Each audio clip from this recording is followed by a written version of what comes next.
नमस्कार. मी अभिवाचक सौ संगीता सुतार. साहित्य चक्राच्या ऑगस्ट 2024च्या अंकातील संदीप वाकचौरे लिखित जीवनात दुःख का या लेखाचे मी अभिवाचन करत आहे. जीवनात दुःख का, संदीप वाकचौरे. सकाळी सकाळी सूर्याने आपली कोवळी किरणे पृथ्वीवर टाकली होती.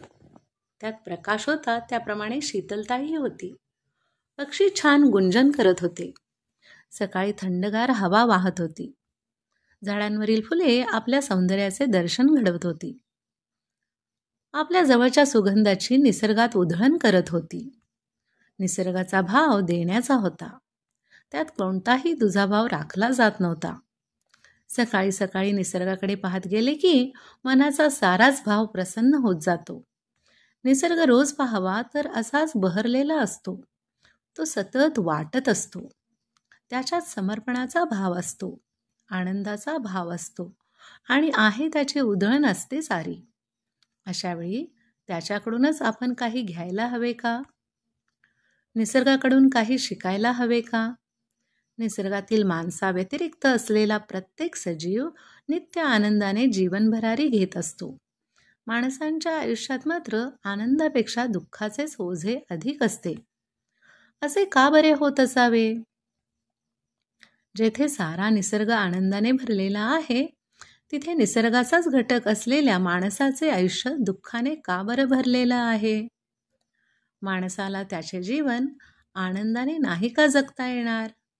माणसांना नाही का चिरंतन आनंदाची वाट सापडणार? असा प्रश्न नेहमीच मनात घर करत असतो. आपल्या भोवती अशीच अनेक माणसं दुःखाला कवेत घेऊन जगत असतात. त्या दिवशी निसर्गाच्या बहरलेल्या फुलांच्या विश्वात रममाण असताना आणि प्रसन्न माहोलात रममाण असताना खूप वर्षांनी तिचा फोन आला.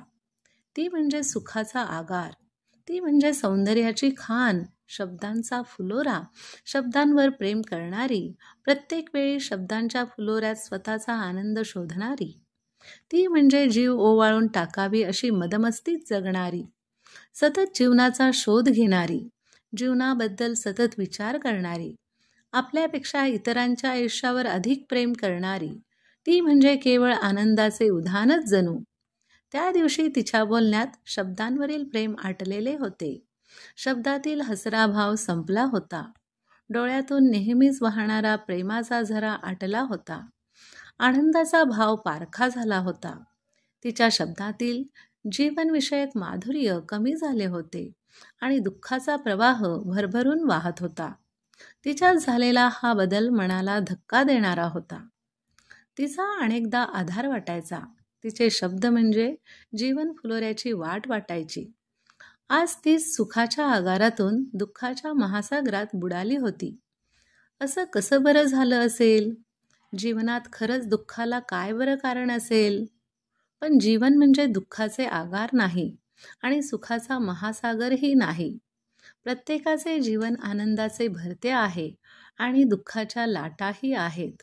आपणच आपल्या वाटा निवडायच्या असतात. आपण आपला दृष्टिकोन निश्चित केला आणि विचारांची दिशा स्पष्ट केली की भाव निर्माण होतात. आपल्याला जीवन निश्चित फुलवता येते आणि बहरवता देखील येते. जीवनातील अनेक संकटांवर मात करता येते. आपण आपलेपणाने अपेक्षा करतो आणि दुःखाची वाट निर्माण होते. तिच्या आयुष्यात असंच काही झालं होतं.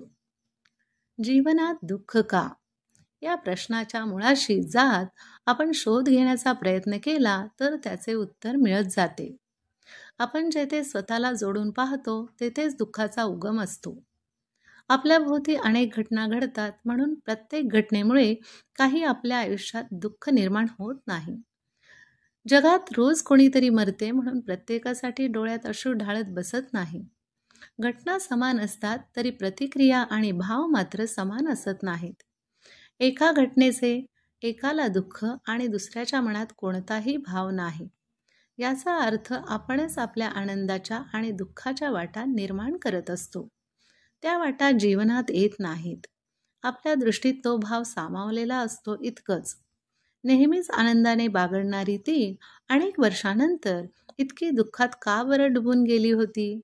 असा प्रश्न तिच्याशी बोलताना सतत जाणवत होता.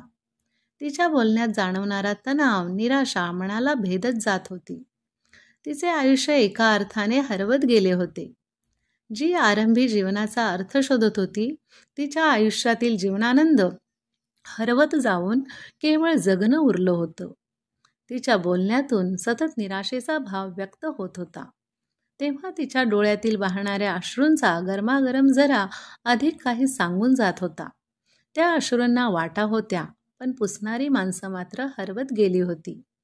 असं तर प्रत्येकाच्या आयुष्यात घडत असतं. आपण अपेक्षा करतो आणि ते मिळालं नाही की आणखी दुःखाची वाट निर्माण होते. जीवनाकडे पाहण्याची दृष्टी बदलली की जीवन पुन्हा पुन्हा नव्या वाटेने आनंदाची पेरणी करत प्रवाहित होत जाते. आपला दृष्टिकोन बदलला की जीवनात आनंदाला पारावार राहणार नाही. आपले आणि परके हा भाव जाणून घ्या, मग जीवनात फुलासारखे बहरणे घडेल. जीवन प्रवासातील आपपर भाव सोडा आणि वाट चालत राहा. मग जीवनात निराशेचा विचारही स्पर्श करणार नाही. आपण विचार कसा करतो हे अधिक महत्त्वाचे आहे. आपला दृष्टिकोन जीवनावर परिणाम करत असतो.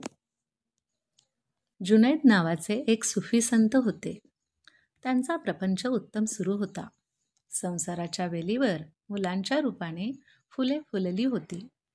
मुलावर तर त्यांचे अत्यंत प्रेम होते. मुलांशिवाय त्यांचे जीवन अशी कल्पनाही करवत नव्हती.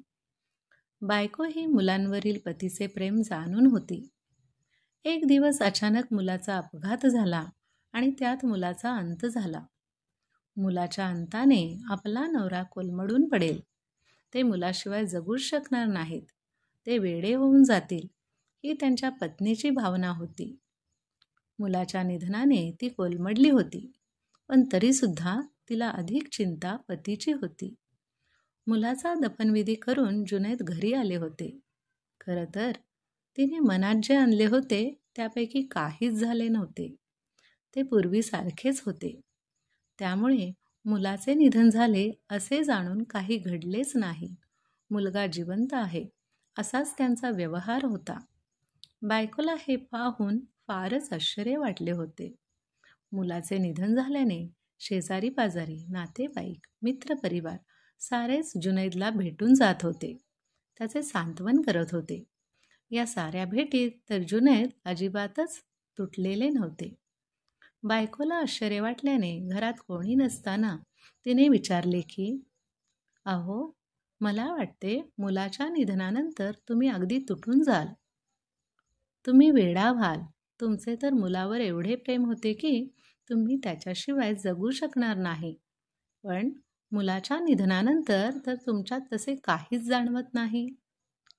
तेव्हा जुनैद म्हणाले, हो, तू जे म्हणते आहेस ते अगदीच खरं आहे.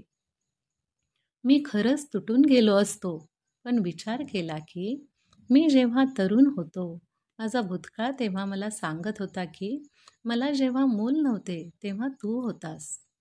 मूल नव्हते तेव्हाही मी आनंदात होतो. मग आज मूल नाही तर मी दुःख का करावं? कारण तो नसतानाही माझा आनंद होता. तो आला तेव्हा आनंद होता. आता तो गेला असला तरी मी पूर्वीसारखाच एकटाच उरलो आहे. आता मध्ये जे काही घडले आहे ते एक स्वप्न होते. त्या स्वप्नासोबत मी स्वतःला आनंदी करत गेलो. त्या स्वप्नात मी स्वतःला रमवत गेलो.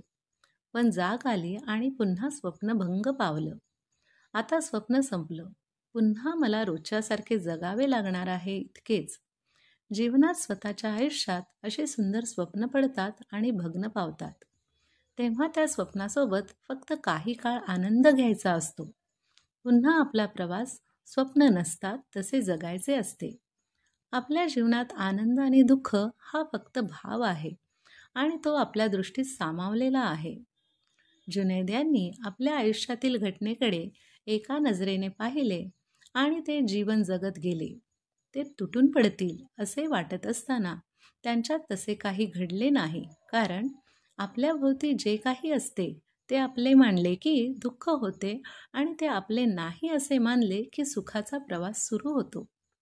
त्या दिवशी एका वृद्धाच्या घराला आग लागली. पै पै कमावून त्यांनी ते घर मिळवले होते. तेव्हा घराचा मालक असलेला वृद्ध व्यक्ती जोरजोरात रडत होता. आक्रोशाने तो उन्मळून पडला होता. आयुष्यातील सारेच गमावले असा तो भाव होता. त्याचा आक्रोश पाहून इतरही अनेक जण कोलमडले होते. तो आपल्या परीने आग विझवण्याचा प्रयत्न करत होता. अखेरच्या क्षणी त्याच्या डोळ्यातील अश्रू देखील आटले होते. पण तेवढ्यात त्याचा मुलगा आला आणि त्याने पाहिले तर बाबा जोरजोरात आक्रोश करत होता. डोळ्यातील पाणी आटले आहे. फक्त एकटक नजरेने जळणाऱ्या घराकडे ते पाहत आहेत. तेव्हा तो म्हणाला, बाबा, का रडत आहात?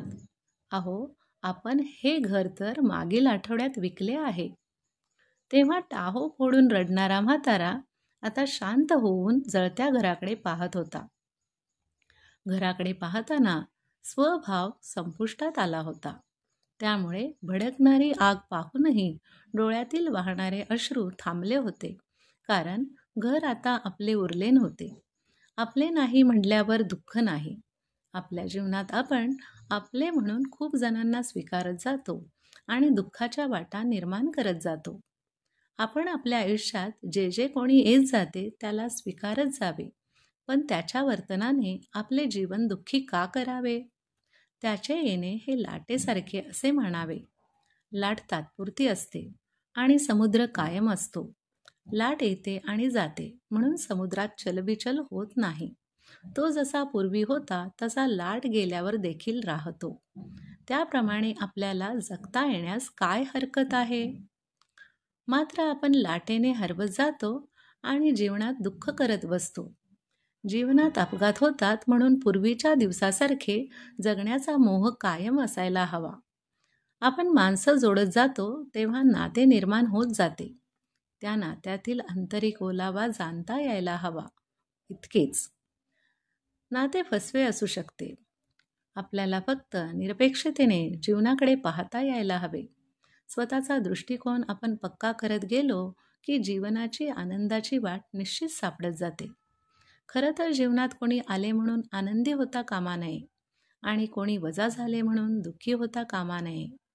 हा एक प्रवास आहे. आपण शून्य आहोत हा भाव खूप महत्त्वाचा असतो. त्यासाठी अनेकांनी साधना केली आहे. अशी अवस्था ज्यांना लाभली त्यांनाच दुःखापासून दूर होता आले.